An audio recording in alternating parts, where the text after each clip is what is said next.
Nah, ini kejadiannya baru-baru, geng. Pakistan ini bisa mendapatkan perhatian internasional pada tahun 1999 ketika Wall Street Journal menerbitkan sebuah cerita yang berjudul Nestle Pitches Bottled Water Towards Poor, yang kalau dalam bahasa Indonesia artinya Nestle mempromosikan air botol kemasan kepada masyarakat miskin dunia, yang mana itu menjelaskan bagaimana kondisi Pakistan yang kesulitan untuk mendapatkan air bersih sebagai air minum mereka. Yo geng, tekan tombol subscribe geng. Halo geng, welcome back to Kamar Jerry.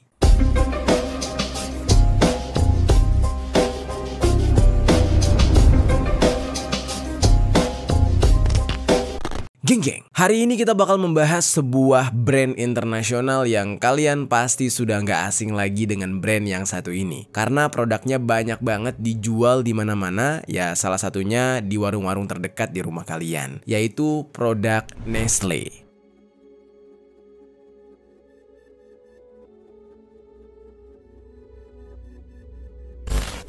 Nah, brand ini sempat menjadi perbincangan dan menjadi target pemboikotan karena dianggap terafiliasi dengan Israel. Nah, cuma di video kali ini gue gak akan membahas tentang hal itu, geng. Karena gue akan mundur ke beberapa tahun yang lalu, yang mana ternyata ada kontroversi lain tentang brand yang satu ini. Pertama, mereka ini pernah mengalami pemboikotan di Amerika Serikat dan Eropa karena klaim kalau susu formula bayi yang mereka produksi lebih sehat dibandingkan air susu ibu. Nah, itu salah satu kontroversi mereka. Nah, lalu tiba-tiba ada kejadian lain yang lebih kontroversial lagi. Nah, kali ini dialami oleh negara Pakistan dan India, yang mana terjadi aksi kerja paksa serta eksploitasi air bersih secara besar-besaran sehingga masyarakat yang berada di sekitar mata air atau sumber air yang mereka kuasai itu tidak bisa menggunakan air tersebut secara utuh dan penuh. Nah, padahal masyarakat di sana adalah pemilik dari tanah tersebut, tapi mereka justru tidak bisa memanfaatkan air dari tanah mereka sendiri. Kenapa demikian? Ya karena sudah dikuasai oleh perusahaan yang satu ini. Ini benar-benar bikin miris banget, geng. Nah, di video kali ini gue bakal membahas tentang hal itu, bagaimana cerita awalnya, bagaimana mereka bisa mengeksploitasi air gitu ya, yang padahal itu kan sumbernya dari bumi sehingga masyarakat sekitar nggak bisa menggunakan. Jadi konsep mereka itu adalah, misalkan nih mereka datang ke rumah lu nih, rumah lu ada keran air itu nggak boleh lu gunakan, yang boleh menggunakan itu adalah mereka, dan lu nantinya beli dari mereka. Padahal keran itu punya lu, di rumah lu sumber mata airnya. Nah, begitulah kurang lebih. Sekarang kita bahas tentang kontroversi ini. Langsung aja secara lengkap di Permisi, peristiwa misteri dari berbagai sisi.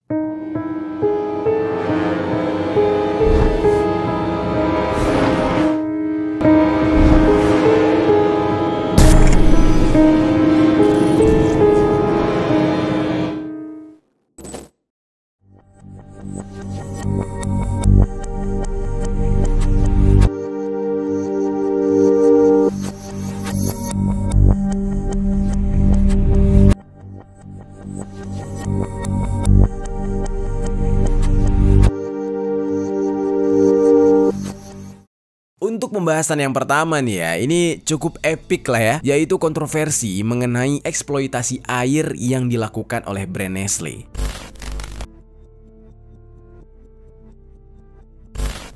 Nah, kejadian yang satu ini bakal bikin kalian tercengang. Mereka melakukan eksploitasi air ini tidak hanya terjadi di satu negara. Yang pertama, gue bakal membahas dulu nih ya, yang pernah mereka lakukan di Pakistan. Kalian pernah kepikiran gak, geng? Air itu kan bisa kita dapatkan dimanapun, ya kan? Sumbernya ada di mana-mana, ya kecuali di gurun. Bahkan di gurun pun terkadang ada air, gitu kan? Tapi kenapa untuk di zaman modern sekarang, untuk mendapatkan air yang gratis, yang diberikan oleh Tuhan, alam semesta gitu ya, kita harus membayar, membelinya dalam bentuk kemasan. Air aja dikomersilkan, padahal ketersediaannya itu melimpah. Nah, di Pakistan ada sebuah kejadian yang benar-benar bikin miris. Banyak banget orang-orang yang membeli air mineral untuk minum dan tersedia dengan berbagai ukuran, 1,5 liter, ada yang 3 liter, ada yang 5 liter sampai 19 liter. Harganya juga bervariasi. Semakin terkenal mereknya, maka akan semakin mahal harganya. Apa yang membuat hal ini terasa aneh? Bukannya sama aja, di Indonesia juga kita tuh ada beberapa minuman kemasan gitu kan. Ya pastinya kita juga beli gitu. Ya bedanya adalah kita di Indonesia, kalau kita memilih untuk tidak membeli air kemasan, kita masih bisa minum dari air pompa yang ada di rumah kita. Lalu kita masak, ya kan? Kita rebus air sendiri. Masih bisa pakai cara tradisional. Perbedaannya di Pakistan adalah mereka tidak punya pilihan, geng. Di sana sulit untuk mendapatkan air bersih, makanya orang-orang Pakistan mau nggak mau harus membeli air mineral kemasan kalau mau mendapatkan air bersih.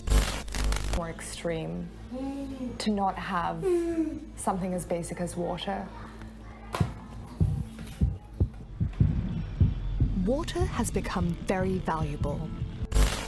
Yang jadi pertanyaannya, apakah benar di Pakistan itu nggak ada air itu, ya kan? Kalau memang mereka harus beli air bersih kemasan dulu, yang jadi pertanyaannya itu air bersih kemasan dari mana? Masa iya tuh air kemasan dibawa dari luar negeri atau diimpor dari luar negeri baru diperjualbelikan di Pakistan, ya kan? Karena itu nggak masuk akal banget, biayanya bisa membengkak berapa ratus persen gitu. Dan seperti yang kita ketahui ya, air mineral itu termasuk yang ada di negara kita Indonesia, itu produksinya di sini diambil dari mata air yang ada di negara kita sendiri, terus dijual ke masyarakat kita. Dan begitulah yang terjadi di Pakistan. Lalu kenapa bisa masyarakat di sana jadi kesulitan buat dapetin air bersih, sementara perusahaan air mineral bisa mendapatkan air bersih lalu diperjualbelikan ke masyarakat Pakistan? Bahkan nih geng ya, menurut media The Express Tribune, sebagian besar dari pendapatan orang Pakistan digunakan untuk beli air, geng. Jadi mereka gajian itu sebagian besarnya buat beli air minum. Udah beda konsepnya. Kalau kita di Indonesia masih bisa beli kopi, masih bisa beli cake, ya kan? Masih bisa beli tumbler yang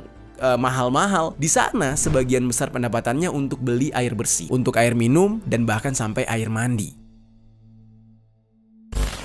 Dan harga dari air bersih ini meningkat terus dari tahun ke tahun. Dan untuk saat ini di Pakistan, harga untuk 20 liter air bersih dari sumur bor itu mencapai 100 rupiah, atau kalau dirupiahkan sebesar 5.700 rupiah. Dan harga ini naik dari 30 sampai 50 rupiah dari tahun lalu. Fenomena ini terjadi karena kualitas air minum yang buruk atau pasokan dari air bersih itu nggak memadai di sana. Sehingga sebagian besar orang Pakistan terpaksa untuk membeli air minum dalam kemasan. Oleh karena itu, industri untuk air minum dalam kemasan mengalami pertumbuhan yang sangat pesat, terutama di tahun 2023. Nah, ini kejadiannya baru-baru, geng. Pakistan ini bisa mendapatkan perhatian internasional pada tahun 1999 ketika Wall Street Journal menerbitkan sebuah cerita yang berjudul Nestle Pitches Bottled Water to World's Poor, yang kalau dalam bahasa Indonesia artinya Nestle mempromosikan air botol kemasan kepada masyarakat miskin dunia, yang mana itu menjelaskan bagaimana kondisi Pakistan yang kesulitan untuk mendapatkan air bersih sebagai air minum mereka, yang berujung terhadap tindakan eksploitasi orang miskin yang ada di Pakistan. Jadi ibaratnya nih, ketika Nestle melihat, wah di Pakistan kesulitan air, ada kesempatan nih kita jualan yuk di sana. Nah, jadi bukannya dibantu, tapi malah dijadikan sebagai ladang cuan. Apa yang menyebabkan krisis air ini di Pakistan, geng? Sekarang kita masuk nih. Jadi menurut The United Nations University Institute for Water, Environment and Health itu melaporkan kalau penyebab dari krisis air bersih di Pakistan itu dikarenakan pengambilan air atau eksploitasi air yang tidak terkendali dari ratusan vendor atau perusahaan yang tidak terdaftar, sehingga menguras sumber daya air yang ada di Pakistan. Jadi intinya gini, air itu sebenarnya gratis ya, gratis, mengalir, boleh diambil oleh masyarakat. Tapi sayangnya di Pakistan itu banyak sekali perusahaan-perusahaan yang bergerak pada bidang penjualan air. Produk usahanya itu adalah menjual air. Nah, mereka menguasai hal itu. Mereka menguasai airnya sehingga masyarakat nggak bisa pakai air tersebut. Mereka melakukan penambangan air tanah yang berlebihan. Dan akibat dari penambangan air tanah yang berlebihan ini masih terus berlanjut tanpa terkendali, maka Pakistan bisa menghadapi kelangkaan air secara permanen pada tahun 2025. Itu prediksinya. Pengambilan air yang ada di Pakistan ini ternyata dilakukan oleh beberapa perusahaan besar. Yang paling terkenal itu ada Nestle dan Coca-Cola, yang masing-masing di antara mereka mengekstraksi 300 sampai 100 miliar liter pada tahun 2021. Nah, sebuah studi yang dilakukan pada tahun 2005 menemukan bahwa kalau Nestle Pakistan sudah menambang sekitar 306 juta liter per tahunnya antara tahun 1998 dan tahun 2003. और अंदरूनी प्रोसेसेस के जरिए पानी के इस्तेमाल में बचत और इसकी रिसाइकलिंग पर काम कर रहे हैं। जिन कम्युनिटीज में हम ऑपरेट करते हैं, वहां हम रिहायशियों को रोजाना Di kota Lahore, permukaan air tanah itu menurun sekitar 1,4 meter per tahun selama tahun 2000-an. Dan di desa bernama Bati Dilwan, Pakistan Selatan, permukaan air tanah itu turun dari 30 menjadi 90 sampai 120 meter antara tahun 2003 dan tahun 2016, sehingga membuat mata air itu mengering dan menghilangkan sumber air yang bisa diakses oleh penduduk setempat. Airnya diambil semua, dikemas dalam botol, baru dijual lagi ke masyarakat. Gila ya, bener-bener sistem yang wah gila, nggak habis pikir deh. Media dari The Express Tribune itu berusaha untuk menghubungi Nestle terkait dengan kontroversi tersebut. Namun pihak dari Nestle menolak untuk memberikan komentar. Pengambilan air secara besar-besaran oleh Nestle ini nggak cuma terjadi di Pakistan, tapi juga ternyata mereka lakukan di Amerika Serikat, tepatnya di hutan nasional yang berada di sebelah timur Los Angeles. Kebayang ya geng, negara sekuat dan sebesar Amerika aja ternyata ya dieksploitasi juga airnya oleh Nestle. Ya mungkin, tapi ya untuk sebagian kecil aja yang diambil, nggak sebesar di Pakistan, karena kan mungkin di Amerika Serikat lebih ketat aturannya. Tapi kalau di Pakistan banyak yang bisa dibodoh-bodohi oleh mereka. Pada tahun 2018, Nestle mengambil sebanyak 45 juta galon air murni dari sungai yang ada di sana, kemudian mengemasnya dengan label air minum mereka, yaitu Arrowhead Water. Dan walaupun Nestle mengambil air di tanah Amerika, tapi Nestle tidak membayar apapun kepada Dinas Kehutanan Amerika, padahal Nestle bisa mendapatkan keuntungan yang besar dari hasil penjualan air minum tersebut dengan menghasilkan lebih dari 7,8 miliar USD, geng. Lalu karena pengambilan air secara terus-menerus di sana, pegiat konservasi mengatakan ada beberapa dasar sungai yang ada di sana sudah kering kerontang dan mata air yang dulunya mengalir deras sekarang cuma menyisakan sedikit tetesan air. Nah, jadi benar-benar miris banget. We are on the east branch of Strawberry Creek, the side that Nestle does not withdraw any water. Nah, terus juga hal yang sama terjadi di Kanada, tepatnya di Toronto, yang mana Nestle menguras jutaan liter air dari Kanada yang membuat warga sekitar yang tinggal di sana menjadi kesulitan untuk mendapatkan air bersih. Dan sampai sekarang, permasalahan ini masih terus terjadi dan belum ada bentuk penyelesaian yang dilakukan oleh pihak Nestle sendiri dan pemerintah setempat untuk menyelesaikan permasalahan tersebut. Nah, kalian bisa lihat sendiri ya, geng, bagaimana gilanya cara mereka berbisnis. Mereka menjual sebuah produk dari hasil mengambil hak masyarakat. Nah, gue nggak tahu nih kalau di Indonesia tuh sistemnya Nestle gimana. Apakah ini cuma terjadi di Pakistan dan Amerika aja? Ya kita doakan semoga gitu ya. Semoga di negara kita tidak seperti ini sistemnya. Sekarang kita masuk ke dalam kontroversi lain yang dilakukan oleh perusahaan yang satu ini, yaitu perbudakan yang dilakukan oleh Nestle.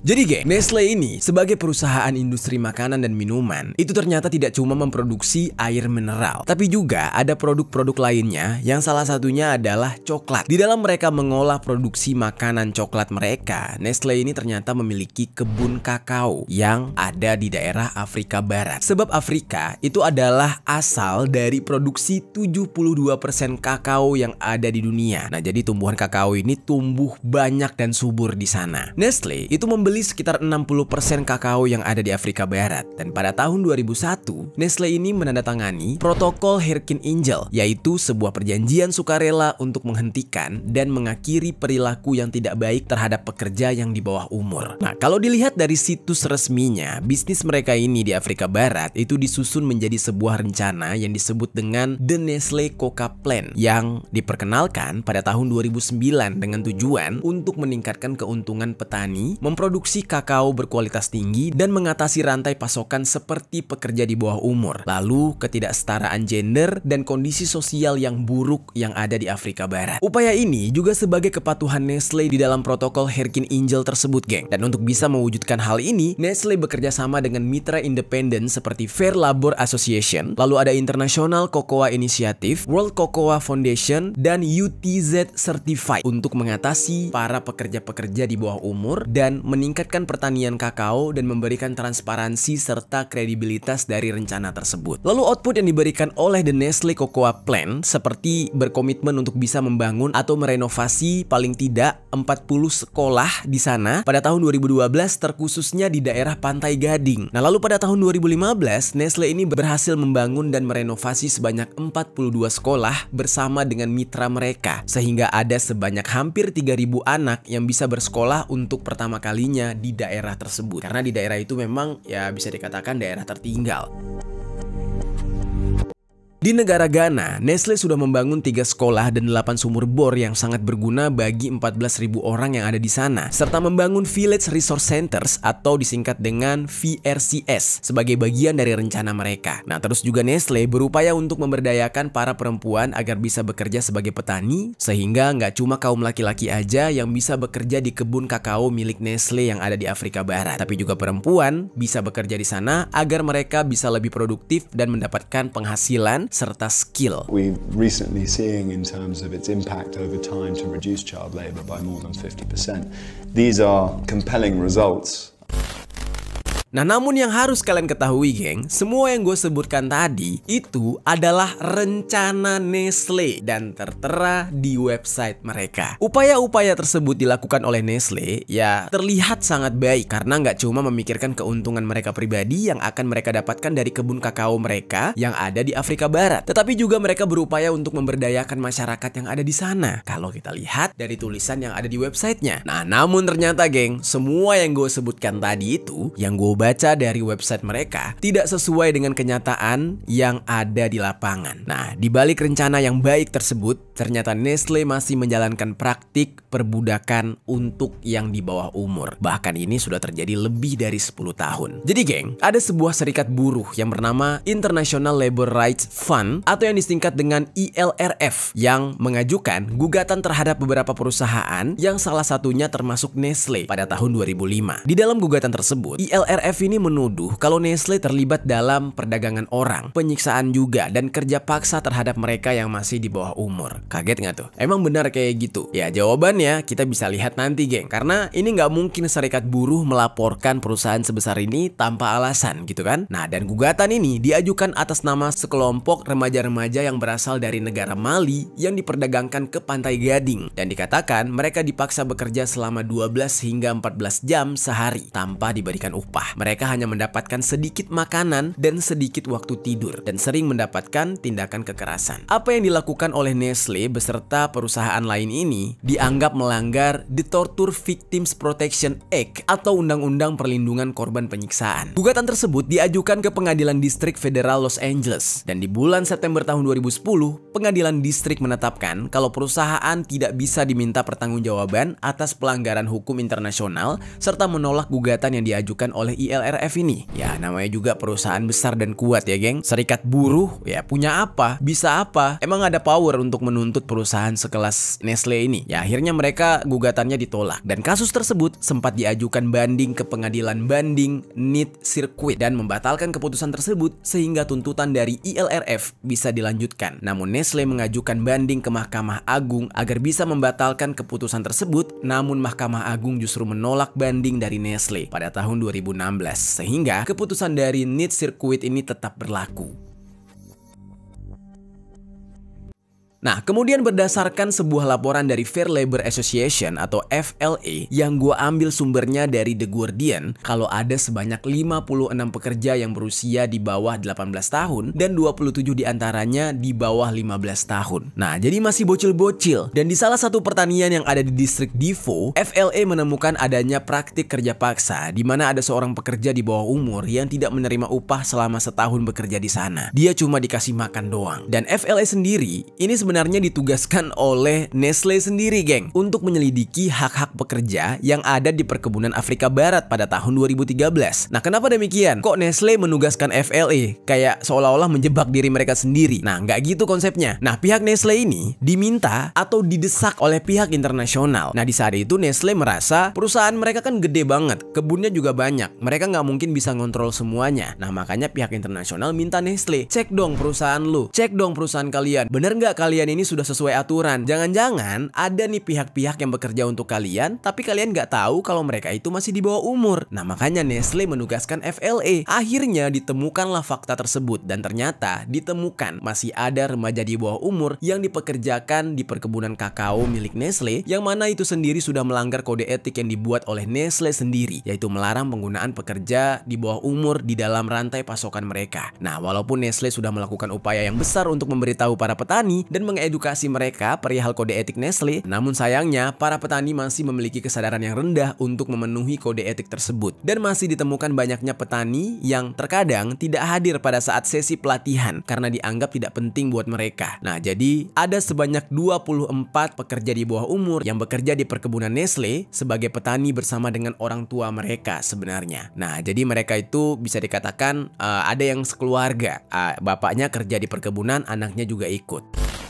Have any money to pay laborers, and because there are no schools nearby to accommodate all the children, they help with the farm work. Nah, sementara hal-hal seperti ini tidak bisa dibenarkan karena ketika mereka bekerja, keselamatan mereka juga tidak terjamin karena melakukan pekerjaan yang berbahaya yang seharusnya dilakukan oleh orang dewasa. Makanya Nestle dianggap lalai dalam hal ini, geng. Di saat itu, Nestle sudah berupaya dan berulang kali menyatakan komitmen mereka untuk bisa menanggulangi para pekerja di bawah umur ini dan sudah mengambil tindakan untuk bisa mengatasi masalah tersebut. Akhirnya, Nestle ini didesak oleh internasional untuk meningkatkan akses ke pendidikan, meningkatkan sistem verifikasi usia di perkebunan, dan meningkatkan kesadaran akan kode etik perusahaan mereka. Dan Nestle ketika itu akhirnya berhasil mendata ada sebanyak 3.933 pekerja di bawah umur yang bekerja di pertanian mereka dengan melakukan pekerjaan yang berbahaya. Kebayang tuh ya, 3.933. Di saat itulah Nestle kaget. Wah, selama ini mereka mempekerjakan yang di bawah umur. Nestle sudah memasukkan setengah dari total para pekerja di bawah umur ini ke dalam sistem pemantauan dan pemulihan pekerja yang dimiliki oleh Nestle. Ya, cuma geng, karena kompleksnya permasalahan ini sehingga mereka sendiri tidak bisa menjamin serta memastikan kalau mereka akan menghilangkan praktik pekerja di bawah umur ini di rantai pasokan mereka, sebab mereka hanya bisa melacak sebesar 49% pembelian mereka sampai ke tingkat pertanian. Jadi di dalam hal ini Nestle bilang, ya mau gimana, mereka nggak bisa menjangkau semuanya karena pekerja mereka tuh terlalu banyak. Dan hal ini geng, tidak cuma terjadi di Pantai Gading aja, tapi hal yang sama juga terjadi di Thailand. Jadi sampai ke Thailand, permasalahan kontroversi dari Nestle ini juga terjadi. Nah, cuma bedanya di bagian industrinya, geng. Kalau tadi itu industri coklat atau kakao. Nah, kalau di Thailand ini berkaitan dengan produk makanan laut. Dan memang sebenarnya Nestle bukanlah produsen yang begitu populer untuk makanan laut di Asia Tenggara. Tapi mereka punya usaha ini dan letaknya ada di Thailand, terutama untuk makanan kucing yang dimiliki oleh Nestle, yaitu yang bermerek Purina. Nah, di Thailand, Nestle juga dianggap melakukan perbudakan yang sama dengan yang terjadi di Pantai Gading. Dikatakan kalau pekerja Thailand ini dijual atau diiming-imingi janji palsu serta dipaksa untuk menangkap dan mengolah ikan di dalam rantai pasokan Nestle. Terungkapnya hal ini berasal dari Nestle-nya sendiri yang ada di Jenewa, Swiss. Ketika Nestle melakukan pengawasan secara mandiri melalui penyelidikan internal yang dilakukan selama setahun di tahun 2014. Penyelidikan tersebut dilakukan setelah banyaknya laporan dari media dan organisasi non-pemerintah yang memberitakan mengenai kondisi tersebut. Di dalam penyelidikan ini dikatakan kalau hampir semua perusahaan asal Amerika dan Eropa yang membeli makanan laut dari Thailand itu menghadapi resiko terhadap penyalahgunaan pekerja di dalam rantai pasokan mereka. Dikatakan kalau pekerja yang bekerja di Thailand itu berasal dari negara-negara tetangga Thailand yang jauh lebih miskin, seperti misalkan dari Myanmar dan juga Kamboja. Mereka dibawa oleh para calo ilegal dengan memeras mereka dengan cara meminta uang kalau mau mendapatkan pekerjaan. Terus tahu-tahu mereka dijebak dengan iming-iming kalau mereka bakal bekerja di kapal penangkap ikan, bakal bekerja di pelabuhan, pabrik, dan tambak udang atau tambak ikan yang ada di Thailand dengan gaji yang besar. Padahal mereka malah menjadi pekerja kasar yang gajinya nggak sebanding dengan pekerjaan mereka yang tergolong berbahaya. Apa bahayanya? Menurut seorang pekerja asal Burma nih ya, kadang mereka itu dipaksa untuk menggunakan jaring yang besar dan berat untuk bisa menangkap udang yang banyak. Namun karena terlalu besar, banyak pekerja yang akhirnya tercebur ke dalam laut dan menghilang alias meninggal dunia. Kalau ada pekerja yang meninggal, maka dia akan dilempar ke laut. Jadi jasadnya nggak dikuburkan, tapi udah dibuang gitu aja. Dan pekerja tersebut sudah bekerja di kapal bahkan selama 10 tahun dan tidak memiliki tabungan sama sekali. Sehingga dia nggak bisa bertahan hidup dengan baik dengan kondisinya tersebut. Ya, upahnya itu cuma makan dan sedikit uang. Nah, sebuah organisasi yang bernama Verite mencoba untuk mewawancarai lebih dari 100 orang, termasuk sekitar 80 pekerja yang berasal dari Myanmar serta Kamboja, dan pemilik kapal, pemilik tambak udang, serta pengawas dan perwakilan dari pemasok Nestle. Dan mereka semua mengkonfirmasi kalau memang terjadi yang namanya kekerasan di dalam pekerjaan mereka. The Thai fishing industry is rife with abuse, torture, and summary executions.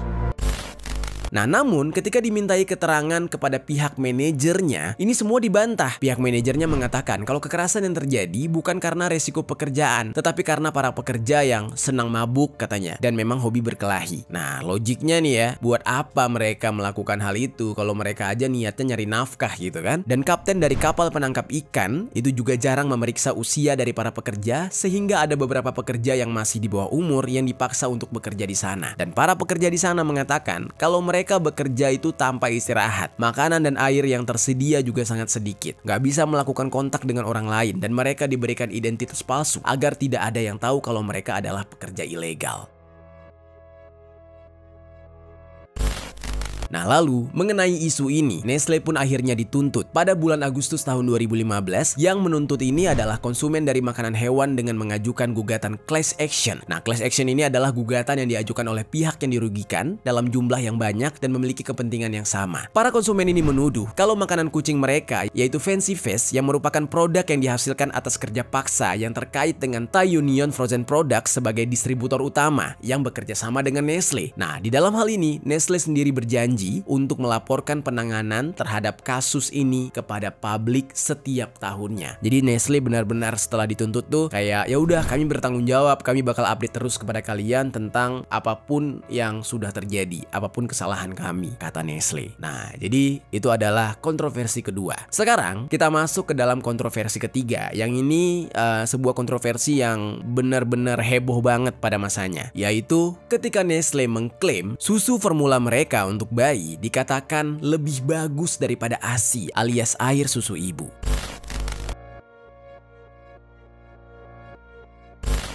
Jadi geng, seperti yang kita ketahui ya, susu formula untuk anak kecil, untuk bayi gitu ya, itu dibuat bukan untuk bisa menggantikan ASI atau air susu ibu. Tetapi susu formula ini menjadi pengganti dari ASI karena beberapa faktor sementara aja. Seperti misalkan mungkin si ibunya tidak bisa memproduksi ASI yang cukup, atau mungkin ada faktor lainnya, misalkan sakit gitu. Nestle sebagai produsen makanan dan minuman, mereka juga mengeluarkan produk susu formula bayi. Nah, pastinya untuk menjual produk tersebut, sebuah brand akan membutuhkan strategi marketing yang bisa sebagus mungkin agar produknya bisa laku di pasaran. Tapi ketika mereka mempromosikan produk mereka ini, mereka malah membuat sebuah statement atau narasi yang misleading. Nah, apa narasinya itu? Nah, diduga nih ya, Nestle membuat branding terhadap produk mereka dengan mengatakan kalau susu formula bayi buatan mereka lebih bagus dibandingkan dengan ASI, dan itu pertama kali muncul pada tahun 1970-an. Akibat dari klaim tersebut, para ibu jadi nggak mau memberikan ASI mereka kepada bayi dan malah mengatakan kalau susu formula bayi yang diproduksi oleh Nestle jauh lebih sehat karena campaign yang dibuat dengan mengklaim kalau susu formula bayi Nestle ini sudah digunakan oleh para ahli kesehatan. Nah, ketika mereka memasarkan produk tersebut, mereka juga mencoba untuk menampilkan orang-orang yang mengenakan pakaian perawat dan juga suster dengan memberikan klaim palsu kalau susu formula tersebut akan membantu meningkatkan kesehatan bayi. Karena informasi yang menyesatkan inilah akhirnya terjadi gerakan pemboikotan terhadap Nestle pada tahun 1977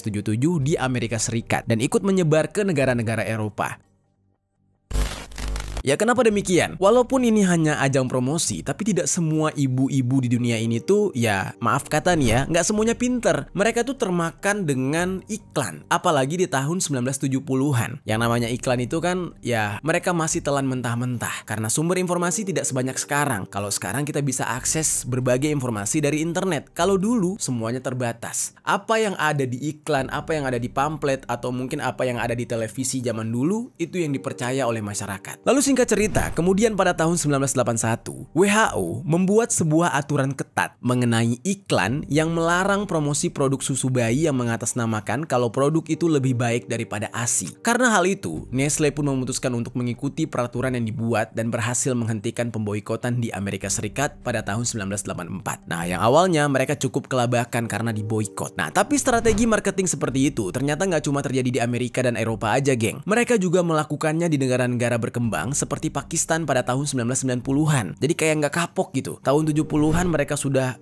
gagal dan diboikot di Amerika dan Eropa. Mereka malah melakukannya di 20 tahun kemudian di negara yang mungkin mereka anggap pengetahuannya lebih rendah. Jadi ada seorang pria yang bernama Syed Amir Raza Hussein yang diketahui pernah bekerja di Nestle. 2 tahun setelah dia memutuskan untuk resign dari Nestle, tepatnya di tahun 1999, dia membuat sebuah laporan yang berkaitan dengan sebuah organisasi yang bernama Baby Milk Action yang memberikan tuduhan kalau Nestle mendorong para dokter untuk merekomendasikan penggunaan susu formula bayi mereka dibandingkan dengan pemberian ASI. Wah, jahat banget. Nah, namun hal ini pada awalnya dianggap sebagai tuduhan aja dan Nestle membantah tuduhan tersebut. Cerita ini sampai diangkat menjadi inspirasi untuk sebuah film India yang berjudul Tigers yang dirilis pada tahun 2014.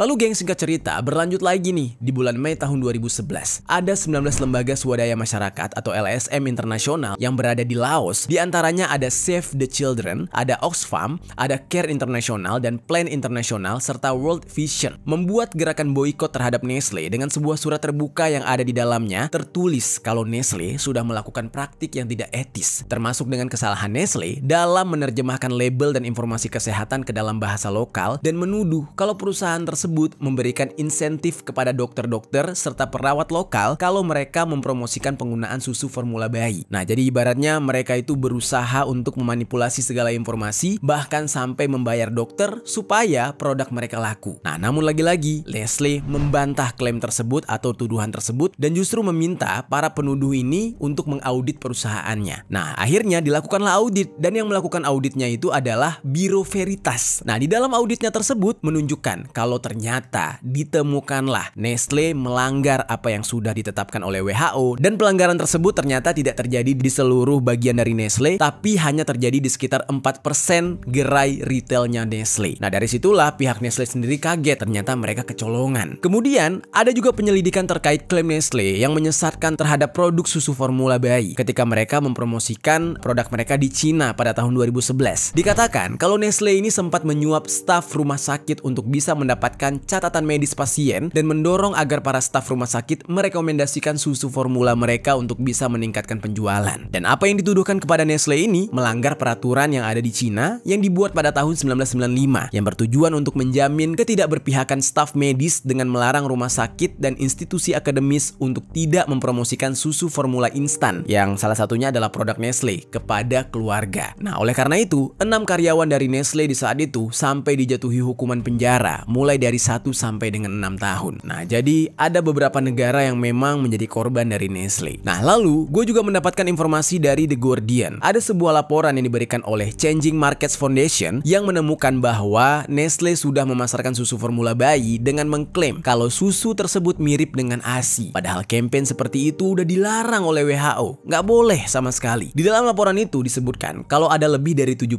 produk susu bayi dari Nestle yang ada di 40 negara yang mengabaikan saran nutrisi di dalam iklan mereka. Nah, contohnya di Afrika Selatan, Nestle menggunakan sukrosa di dalam susunya, yaitu gula. Terus di Brazil dan Hong Kong, produk susu formula mereka dikatakan sebagai susu yang bebas sukrosa dengan tujuan untuk menjaga kesehatan bayi. Padahal aslinya nggak begitu. Jadi gimana bisa satu produsen itu memasarkan produknya dengan komposisi yang berbeda? Di Afrika bilangnya mengandung gula, sementara di Brazil dan Hong Kong bilangnya tidak mengandung gula. Nah, ini aneh banget. Dan ada negara-negara di mana Nestle memberikan campaign kalau produk susunya itu serupa dengan ASI, yaitu di Amerika Serikat dengan produk susu bubuk mereka yang bernama Gerber Good Start Gentle. Kemudian di Swiss dengan produknya yang bernama Beba OptiPro One. Nah, terus juga di Hong Kong dan Spanyol, Nestle juga melakukan campaign yang serupa. Nah, ketika pihak dari media The Guardian mencoba untuk menanyakan tanggapan dari Nestle terkait tuduhan dan laporan tersebut, juru bicara dari Nestle mengatakan kalau mereka tidak melakukan itu dan mereka mendukung serta patuh terhadap rekomendasi yang diberikan oleh WHO. Dan mereka mengakui kalau ASI adalah sumber nutrisi yang tepat serta ideal untuk bayi. Nah, namun nggak semua bayi bisa diberikan ASI sehingga mereka menawarkan produk susu sebagai alternatif pengganti ASI, kata mereka gitu. The NGO War on Want went so far as to publish a leaflet saying Nestle's aggressive marketing strategy for its breast milk substitute Nah, juru bicara dari Nestle juga mengklaim dalam memasarkan produk mereka, Nestle selalu bertanggung jawab dan klaim yang mereka buat sudah didasarkan pada bukti ilmiah. Hanya saja, menurut pandangan dari beberapa akademisi, cara atau gaya bahasa yang digunakan oleh Nestle untuk mempromosikan produk mereka terkadang justru bikin salah paham atau menyesatkan. Sehingga hal itulah yang justru membuat banyak konsumen yang menjadi salah tangkap atau salah paham dan malah berpikir kalau produk susu dari Nestle ini bisa menggantikan ASI secara penuh. Nah, dari sini kita bisa lihat ya, bagaimana sebuah perusahaan menghalalkan segala cara agar produk mereka bisa laku, termasuk ya membodoh-bodohi masyarakat.